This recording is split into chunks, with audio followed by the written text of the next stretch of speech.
And You I'm gotta Craig say the name of the Seymour. show, yes, and who Okay, you so are. still talking. I'm Craig Seymour, and you are, of course, the legend Melba Moore. So, and I love the new album. I've been listening to it constantly for like the past 3 days and stuff.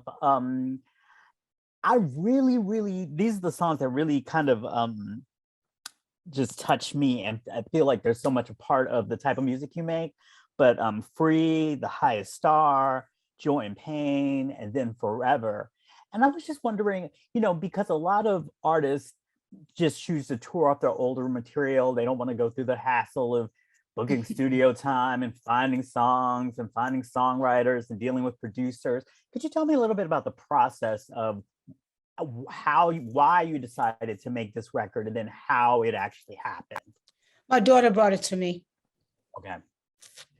And my ex-husband now and I raised her in the business. And really pretty much of the success we had has come from my ex-husband and his brother and their family. So I guess the music continues, even if the relationship doesn't. So, over a period of 2 or 3 years, she brought me several different songs. And she said, well, keeps bringing me these songs, Mom. They're good. They might for you. Would you consider going into the studio and doing an album? I said, well, I'm busy with other projects right now, and we're not really together, and we don't have a company already. So she kept at me, and after another, we determined we'd go and see how they would come out. And eventually, over a period of about three or 4 years or so, we had about 10 or 12 songs. And she brought them back to me again. She said, what do you think now? I said, what do I think of what? Because it was spread out over such time. Mm-hmm. We didn't really have a concept or we didn't have a sense of continuity. I didn't realize that when you are whatever it is you are the continuity. But it still takes somebody to tie it together and give it some order and give it some meaning and something that flows through the whole thing. So I say that my daughter essentially, I made her the executive producer, and she spearheaded it, and she continued to go with Bo and the rest of the Huggins family, and they're all in the industry. So one does promotion, one does marketing, one does A&R, one is just, my ex-husband is just gifted as an entrepreneur. He's creative, just have ideas. Oh, I like this, I like that. Even really great business person. So in my past, he was the one who got the record companies, who made the deals, who found people like Van McCoy, McFadden, Whitehead, Gene McDaniels, all of the incredible songwriters and producers. And so kind of from the sidelines, he and his brother Bo, same thing this time. They went out and got Ronnie's song, or Ronnie Harris, Janice Dempsey, Shantae Hampton, I think that's her name, who wrote So in Love, and what's the, no, Janice Dempsey wrote Take Her Picture Down. Chris Simpson wrote Free. I love that song. And there's some other songwriters and producers from other songs, but they were all singularly, one at a time, gathered by my daughter and my ex-brother-in-law. Okay. Now your fans, just going from online and stuff, that Take My Picture Down, that seems to be one that's really sort of hitting people. Why do you think that is so, touching a nerve to people? Well, I think the first thing that hits anybody song is the music. So the music is kind of sassy and kind of jazzy, and you say, wonder what this is about, And then she starts out saying, I'm laying on the bed, I'm sick and tired of thinking about you all the time. And when I come over to your house, you better take her picture down and put mine up on your wall. And I said, oh my goodness, what is this about? I think it's fun. It's to give your opinion about your situation. Have you ever been in a take that picture down situation? Of course, who hasn't? Right. You know how you men are. You're never faithful. We Wow. always have to fight for you, you know. Whew, I'm getting all the smoke today. All right, okay, I can take it. I can take it. Um, how did you?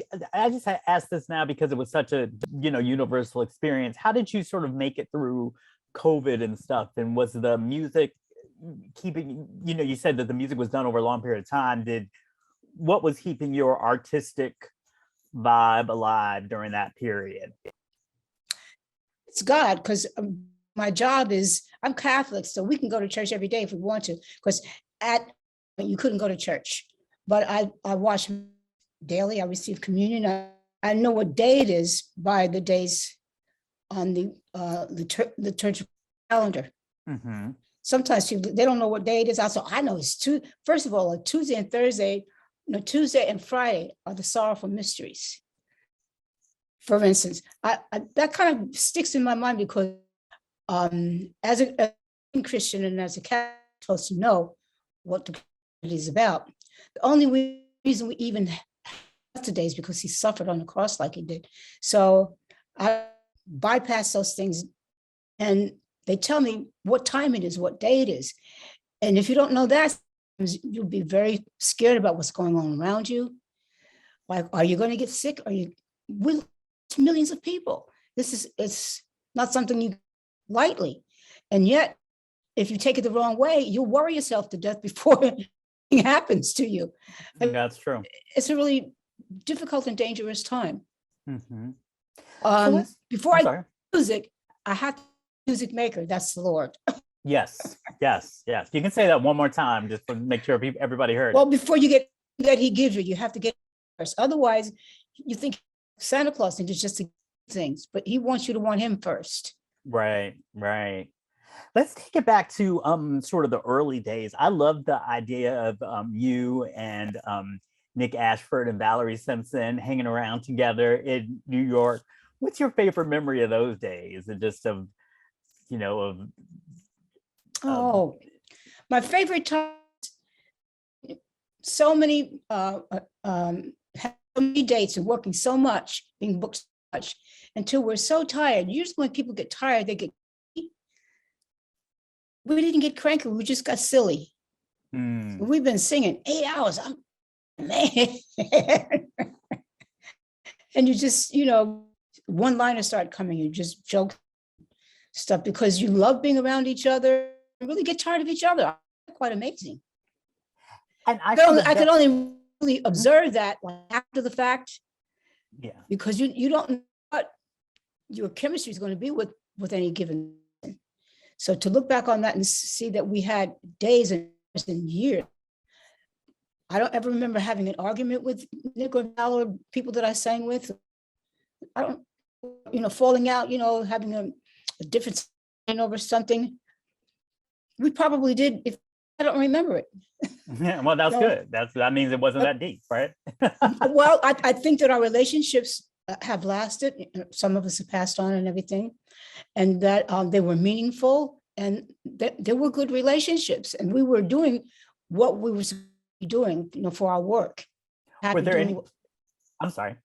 No, we were happy doing what we were doing, and then we evolved into other things. Were there any places you like to hang out, or any places you would go to get a cheap meal, or anything like that? Well, I remember Valerie liked Chinese food. Okay. So a lot I've heard she would send Chinese food to the studio, and then the boxes would come in and the boxes would go out.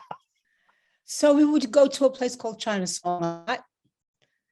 That's up there by what used to be called the Ed Sullivan Building on Broadway. And then by the Brill Building, and all up and down Broadway, all the different studios that there were, and 7th Avenue. And let me see, CVS was down. I can't remember all the studios. There was so many. Oh, that's wonderful. I love that. and every time I ask about Valerie Simpson, they mention Chinese food. So you became a stage performer almost, by a fluke because Ms. Simpson sort of recommended you. And I'm just wondering, why you think that you took to the stage so well and became a Broadway legend, and it wasn't even your intention. I think you had said at one point you were trying to be like the next Aretha Franklin or something, and you just found such a home on the stage. Why do you think, in reflection, why do you think that that happened? Um, I think it was God's plan. I mean, to make it simple, I remember having a dream about being on the stage, but this was a church. It was of Pearly. I had a dream about that. I know that's what it was because it was a little, the set, it looks like a little storybook, something you see in a cartoon or a dream. But I remember having the dream of being on stage, and it was a church, but it was on a stage. And eventually I realized that was kind of a premonition of being on the stage. Mm-hmm. In terms of a real practical dream of being in, never had that. I didn't study it. I didn't have any way of knowing how to get to be in the theater. So mm-hmm. It really was an honest fluke. Mm-hmm. The other thing that I think is really interesting is that you talk about growing up, sometimes with your mother who was a singer, and you'd be going to Morton's, and also you spend a lot of time with your grandmother.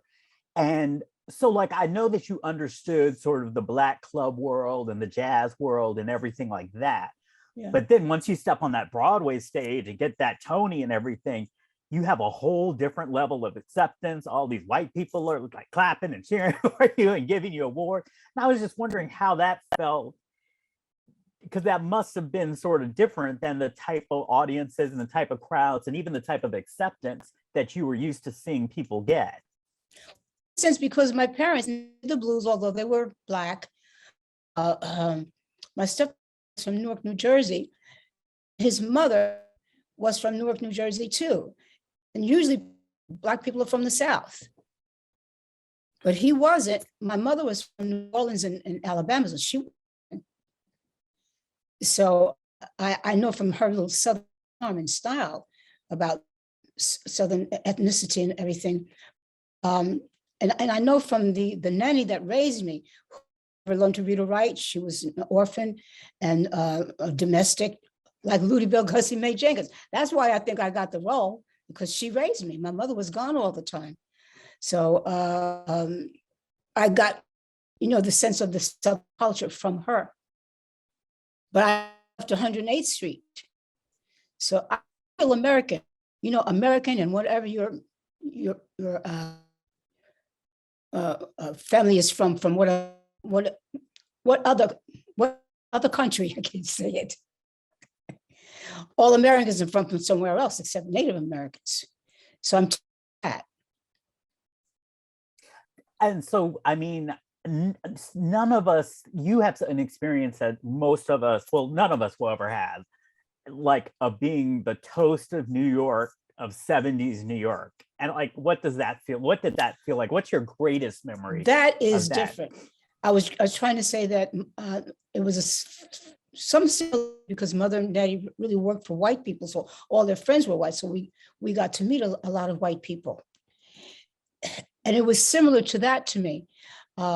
Because music industry was Black for Black people.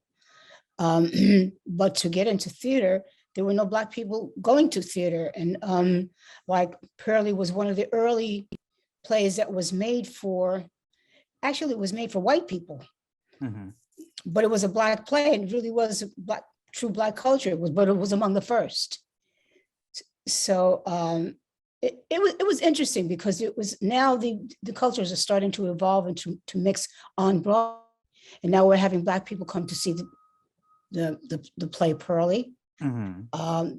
They would come by the busloads because it was really a Black play. But people were there too. I remember going to Sardi's for the pre-Tony Award party, and the wonderful actors, they're all white, explained to me what the categories were and what was going to happen at the Tony Awards. Beautiful, wonderful people, but they were white. They were not what we were accustomed to having as our neighbors and our friends. Right. It was a big. I remember one big culture shock reading the in the New York Times, because there was no, well, read the New York, yeah, occasionally I read the New York Times. But I read the reviews because I wanted to see what reviews had read them. And I read a great review of me saying that I sounded like reminded them of Mahalia Jackson. I said, well, who the heck did they see? But I studied to try to figure out, what were they seeing? And I realized all the critics were white, probably male, and they hadn't seen anybody. They would normally not go see a play like this. It's a Black play. So the only person I think of was Mahalia Jackson. I said, well, I'll take that. Right. If that's the only person they know, that's a good person to be compared with, right? Yeah, and started to realize what white people were saying sometimes if they said certain things, because we were not accustomed to in their culture like that. So give me an example. What would be an example of one of those? Well, that was one, again, reading the reviews and hearing their descriptions. I see. Okay. So you would have to understand that they didn't have the same cultural references that you had. And so you had to kind of like translate. They might be saying Mahalia Jackson when they could mean a whole host of gospel singers or whatever, but they just don't know them. I understand what you mean. They meant I sang loud, like singers do. Right. I mean, for an example, what do they mean? Who do they see? And translate that, yeah. Oh, and we're singing, church music or suit music that sounds like music in Pearly. How did they mic the stages back then? Because now, you have everybody has those weird, mics hanging down their foreheads on Broadway, but it seems like you probably didn't even need. And I don't recall back in the day when I would see like the Wiz and Dreamgirls and stuff. I don't recall the miking situation. It just seemed like the miking was in the clothes. It was in the what? In your clothing. Oh, okay. Yeah, and of course you had overhead mics in the stage, mics all over the place too. Well, I always say we bring back the clothing thing because it's distracting to me to see something hanging from somebody's head. I'm sorry. I can't figure out if it's part of the costume or if it's what. It's like, why is this thing in the middle of this person's head? It's distracting. And they don't they have like earphones now? I haven't seen the earphones. I just see the dangly things, and that's all I can be watching the whole time. You could be, and then the more somebody's singing in the moat, the more it's dangling. Now, is this true? This is a little Broadway gossip. Was it true that Ken Harper originally wanted you as Dorothy in The Wiz? Yes, and then he saw Stephanie and chose her. Oh, he thought she was better and more talented. I raised money for them to do this. Then they picked Stephanie. I was like, so could you say that one more time? You got lost a little bit. I said I helped them do the fundraising for The Wiz. Oh, okay. It was supposed to be my part. And then, but you you just left the whole show. That what you didn't want to be. Well, what else was there for me to do? You didn't, yeah. I hope you got some money out of it. If you were some executive producer. No, sometimes you just have to let it go and go on to whatever your next opportunity is going to be. Yeah, that's true. Sometimes you do have to let it go. That's a good. And you can't blame the one who got the part. Our friends. I never blamed her. Yeah, I can imagine it. So talented. It seems like you're almost like at the heart of the entire New York singing community, but we'll get to that in a bit. But let's talk a bit about the solo career, because one of the things that I think is, in addition to the music, you have one of the most stunning images that was ever made. An album cover. I think it's often considered, well, by anybody with taste, it's considered one of the best album covers of all time, the one you did with Richard Avedon. Can you talk to me a little bit about that? Just the artistic nude and just the nose ring and everything. It's like, it would be, if somebody released that, if Erykah Badu did the same thing today, it would be seen as super current and super, of the moment. And I was just wondering if you could tell me the story about how that came about and working with Mr. Avedon and just that whole thing, because I think it's so significant. I have to give credit to my now ex-husband, Charles Huggins, who had such a vision of, he's still of art. I'm not, he is. So he a spirit of art. And on that cover I had before, I think I met him, sure. I'm not sure, because he wouldn't have allowed me to do a nude. I'm sure that was a over from the freedom that I experienced from being in hair. Okay. With a nose ring, this little afro. Yep. The That's full fold out the cover. fold, You know? yeah, yeah. But And so, definitely, I guess I do too, though, really, art. Mhm. And maybe the freedom to express that in hair with the nude scene and with the approach to taking pot shots out of the different little things in our society that we should pay attention, and expressing love for one another, not poking, not throwing stones at each other, but trying to take care of each other.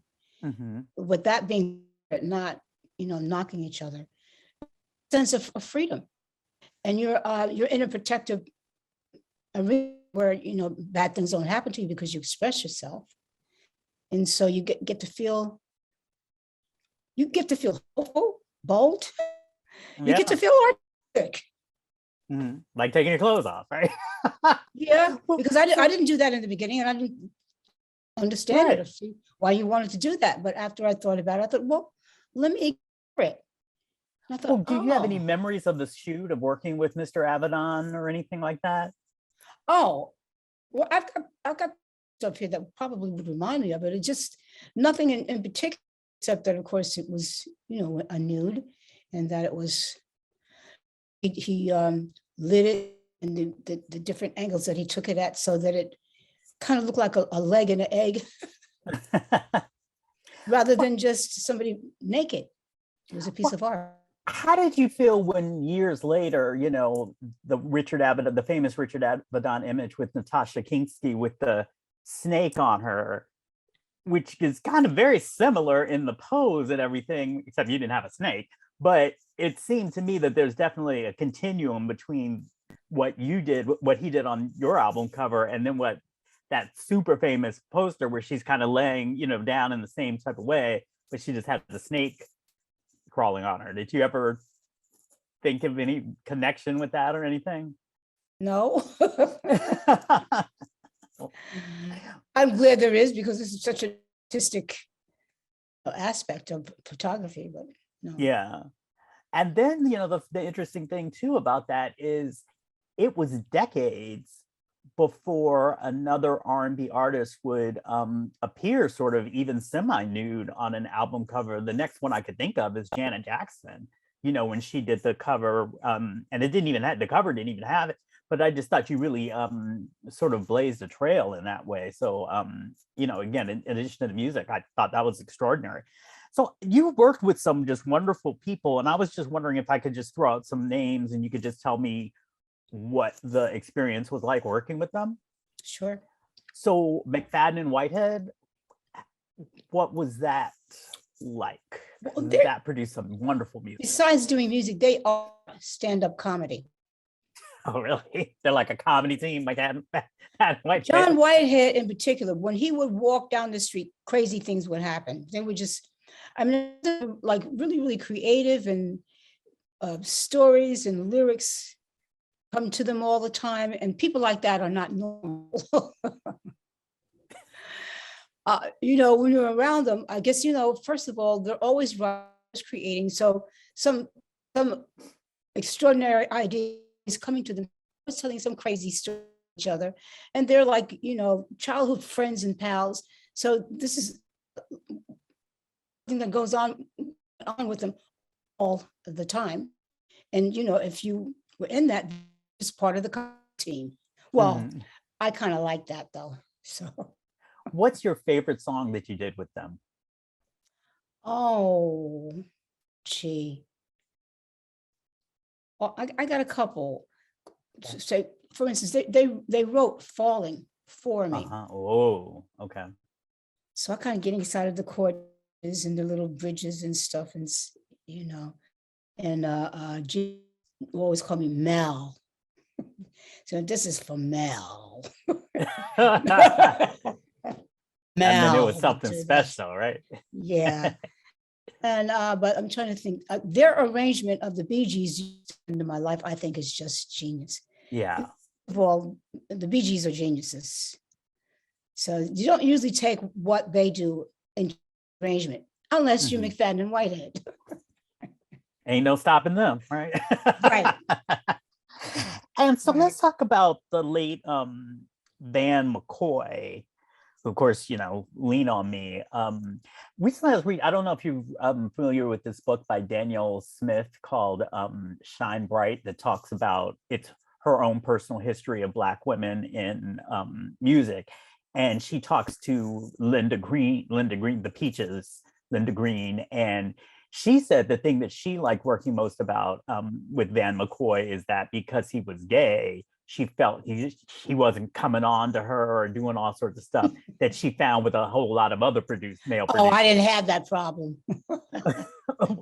You didn't have that problem with them because you had the not with Van, to protect you, people, or with guys coming on to me because I was so good. I didn't have that problem. Okay. Well, what was it like working with Mr. McCoy? Oh, like a fellow musician, I guess, because I was a backup singer, I was a music teacher. I knew Lean on Me. I knew before I came to him. I knew that it wasn't written for me. It was written for either for Vivian Green or for Aretha Franklin. Oh, okay. And so I kind of approached him as a musician. I said, I know, Van, I know you. Right. So, and I love the song, and I have an arrangement on it. Could I get you to do arrangement? Of course, when I say arrangement, I kind of laid it out, but the oboes and all the instruments and all that, because he said he hates saxophones, he won't use them. So he had to have control over all the the instruments that he used. I had the kind of the roadmap of the song. When you go here, how it builds in the it's got to have something there so I can build up, so I can sing my long high notes and stuff like that. And he said, yeah.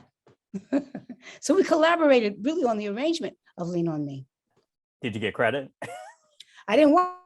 Okay. I just wanted. Because it's just wonderfully arranged, and how it just the way it gets quiet again and then explodes and stuff like that. I grew up listening to that song on Quiet Storm in DC. Melvin Lindsay's To Quiet Storm. He would play it all the time. And he would play your music all the time. He'd also play The Other Side of the Rainbow and everything. Did you have any relationship with him, or ever come by the studio for an interview or anything like that? Absolutely, yes. Was part of, some of the artists that came to help create or make Quiet Storm popular. I just spoke to Lenny Green yesterday, and he's singing Imagine on Quiet Storm. So we were part of, we didn't help create it, but we were when it was created. Because it started at Howard University, I think. Yeah, he was an intern, Melvin Lindsay was an intern turned DJ. So he definitely loved you. He definitely played a lot. Very grateful for that, because that was for what I'm able to do now. Yeah. One of the reasons why my music has lasted, because people have supported me. They haven't left me just because a long time has passed. They didn't do that. They still support me. Well, another song he would play was I Don't Know Who Else to Turn To, which was later sampled by Destiny's Child. And I wonder how you felt when you heard their, your song being sampled by them. I don't remember. Okay. It's been a while since I heard it. Okay. Of course, I'm sure I was happy they sampled me. Yeah. Keep me relevant. And I had to write my notes down. Okay, so I just need to know this because, you are also, in addition for your inspirational ballads, you're also very known for your dance songs, through the disco era and beyond. So like if somebody told me like, okay, you need to dance to a Melba Moore song right now, I would have to play Standing Right Here. That's my jam, the whole long version of it. I'm wondering, what is your go-to Melba Moore dance jam?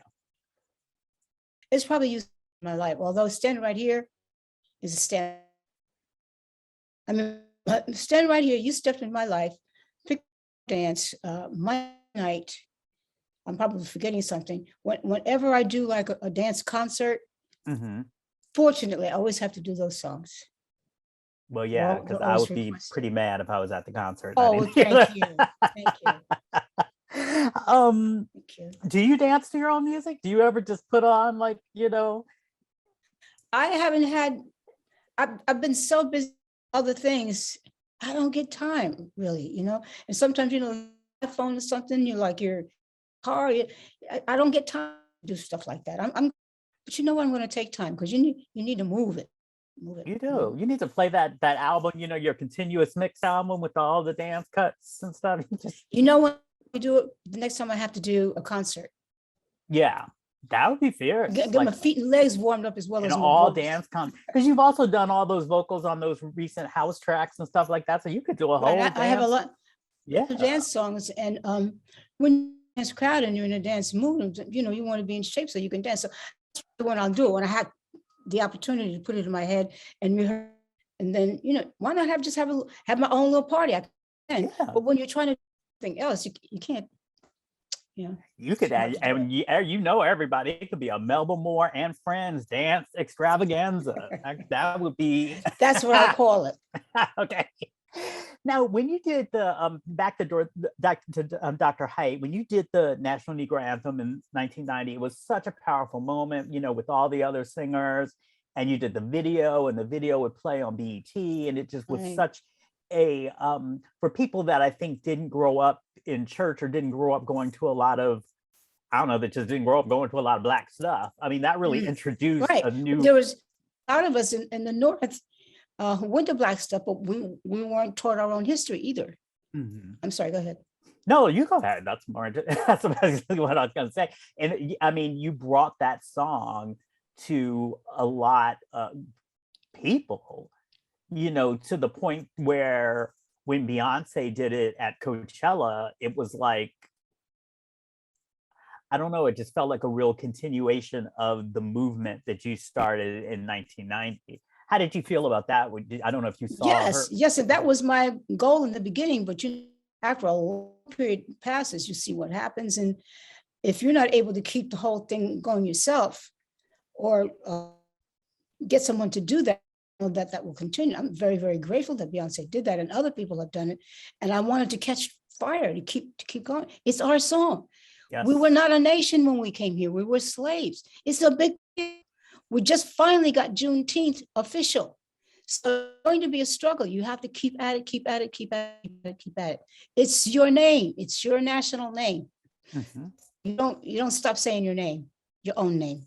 Say that. My name is my, right. Every time you go, I do, my name is, you never stop saying that. Right. So never stop saying, lift every voice and sing. Oh, I know that's right.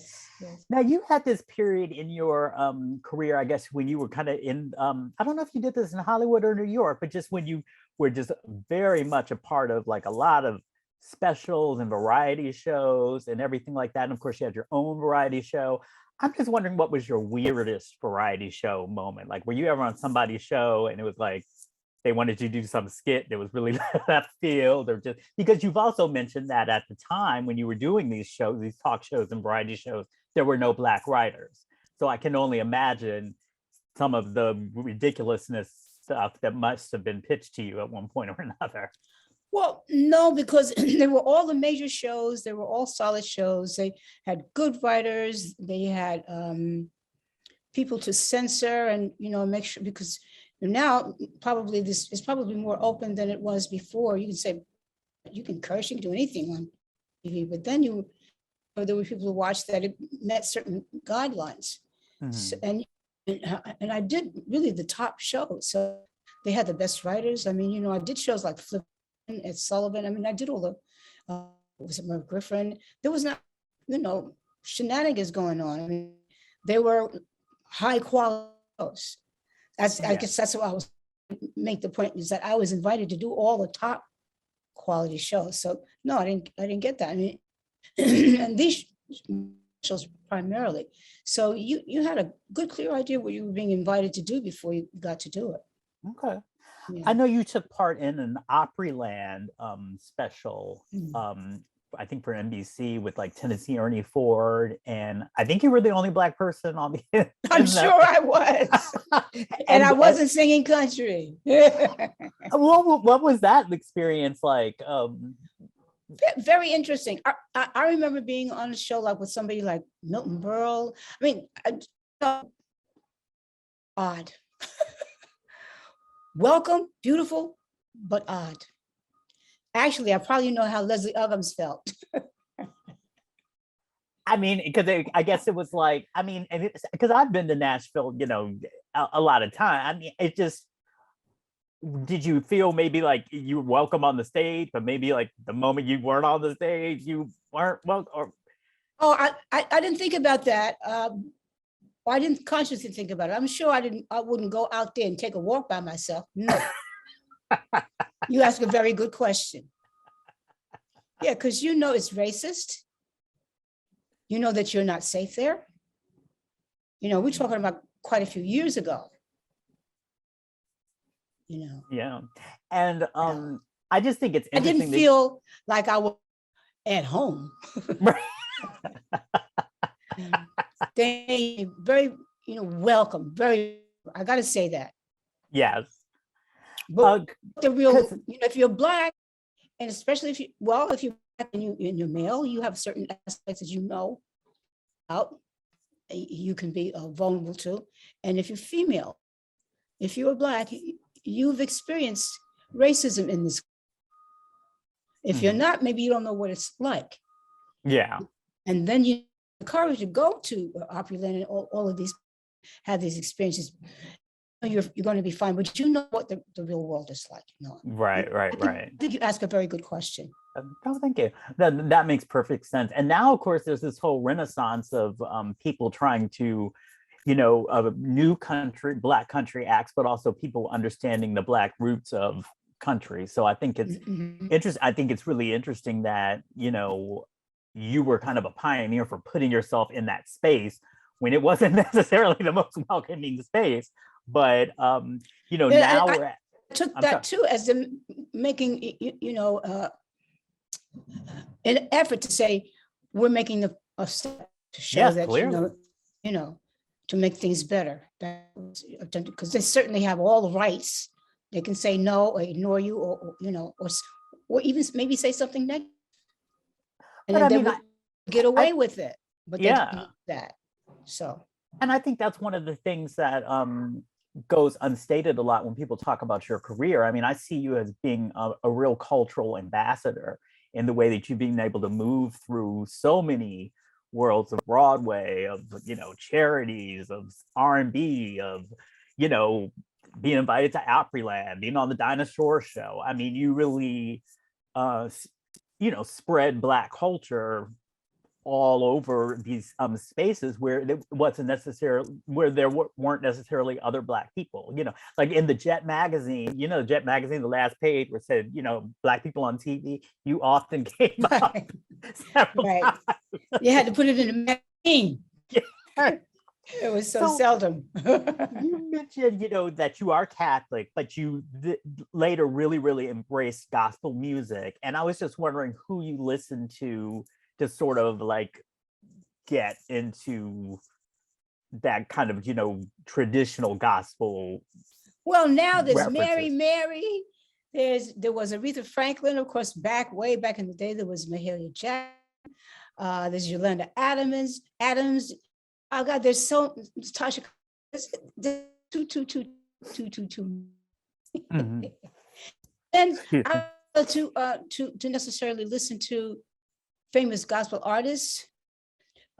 We have Christian TV. So I don't necessarily, I'm just worshiping. Yeah. Just bathing in it. Because we have more, I got a bigger pool, we can go swimming in the ocean, not just whoever the greatest might be. We have more that we can participate in. I'm trying to say. And the interesting thing is, I think people have used many of your songs like gospel songs before you were even singing gospel. I mean, Lean on Me has certainly been used in a sort of gospel-like way, before that.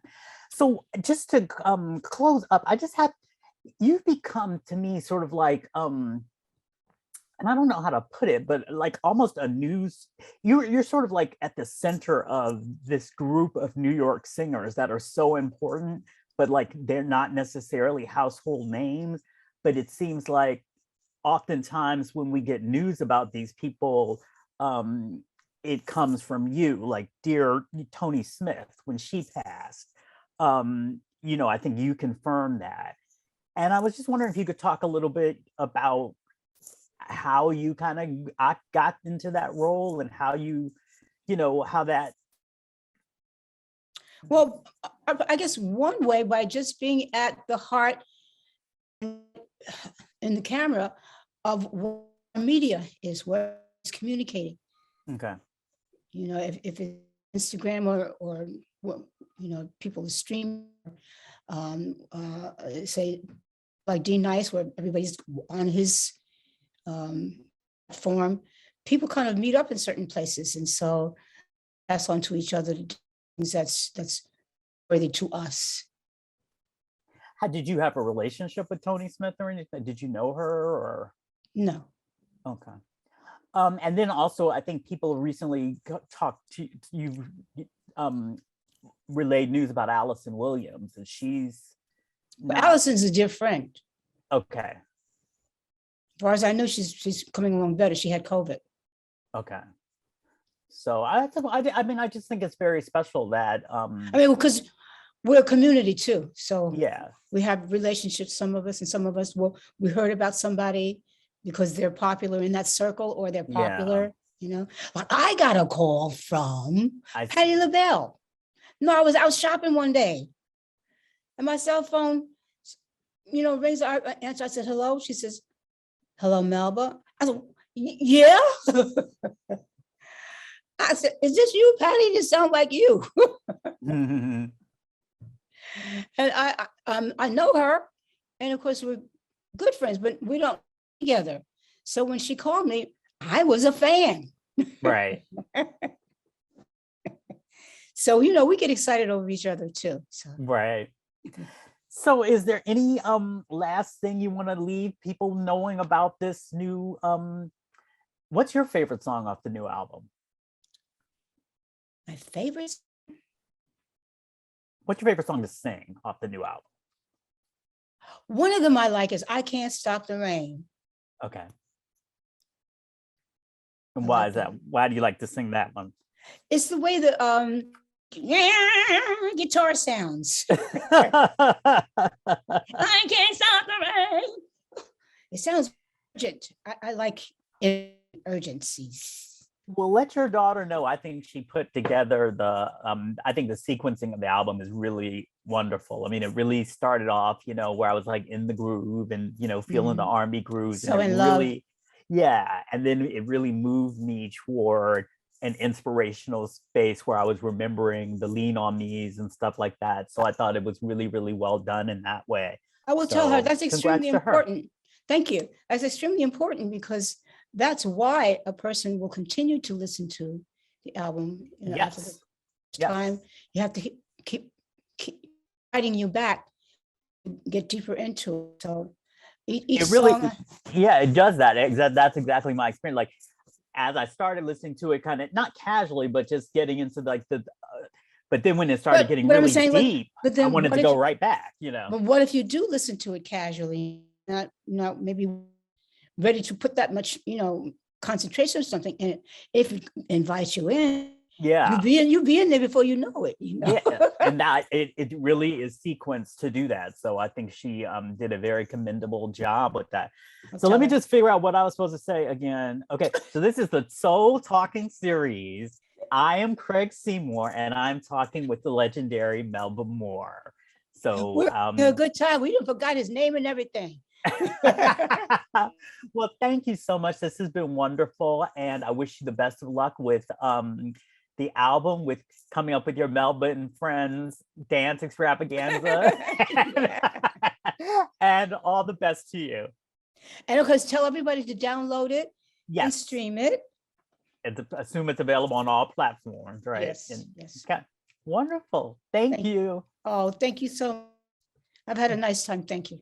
Thank you. I did too. Bye-bye.